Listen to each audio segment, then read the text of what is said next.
Good morning. Welcome to On-Site Certification in Waller, Texas. I want to talk to you this morning about a very common misconception in the welding and fabrication industry.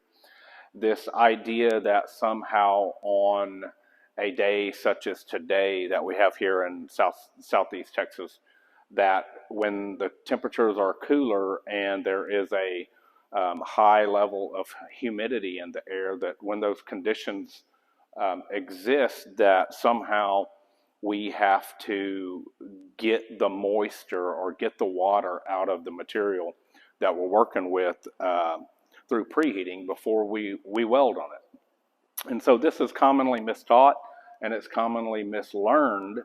And the truth is that there is not water inside this piece of steel here that we're about to cut on. I've got a piece of I believe it's 5/16/70 carbon steel, 3/4 of an inch thick, and it's ambient temperature, so it's 50 something degrees, 52 degrees about, and we're going to introduce heat to it. And so again, the misunderstanding and the illusion that's created is that we are heating this material up to draw that water out of this material, and that's simply not the case. Now, I will be the first to tell you I'm not any kind of scientist or highly educated metallurgist, but I do understand in some simple form what's actually happening here. The truth is, what happens is you have a material that's cold and there's a lot of moisture in the air right now. And so when we introduce heat to this steel, the water in the air actually, when this material gets to a certain temperature, the water falls out of the air and gathers onto that steel for the brief period that it's the optimal temperature for condensation to occur on the surface. And then as the heat continues to stay on the metal, then the material gets too hot for the water to stay on there, and then now it evaporates and goes back into the air which it came from.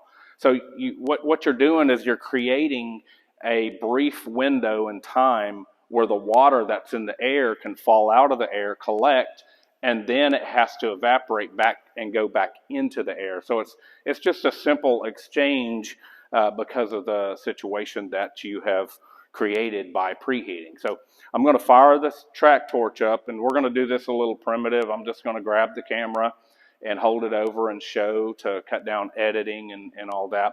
And you're going to see water literally pushing away from that heat source, and it gives the operator the illusion that water is coming out of this material, and it's just simply not the case. So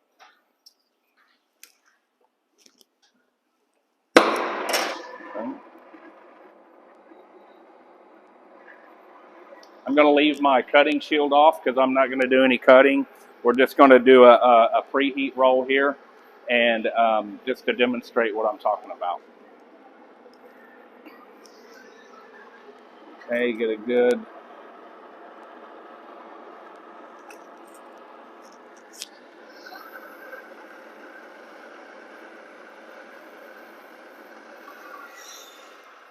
so you can see as the metal begins to heat up, now water is actually falling out of the air and settling onto the material as it reaches the right temperature to pull it out of the air.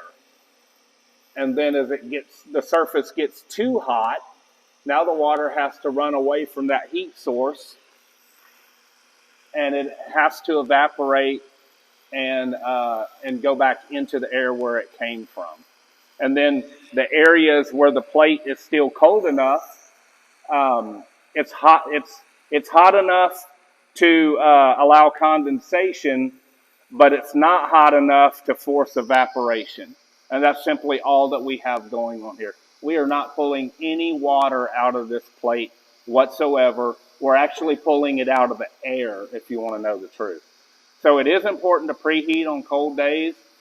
Check your welding code for what those preheat ranges are on the requirements of your weld procedure and such.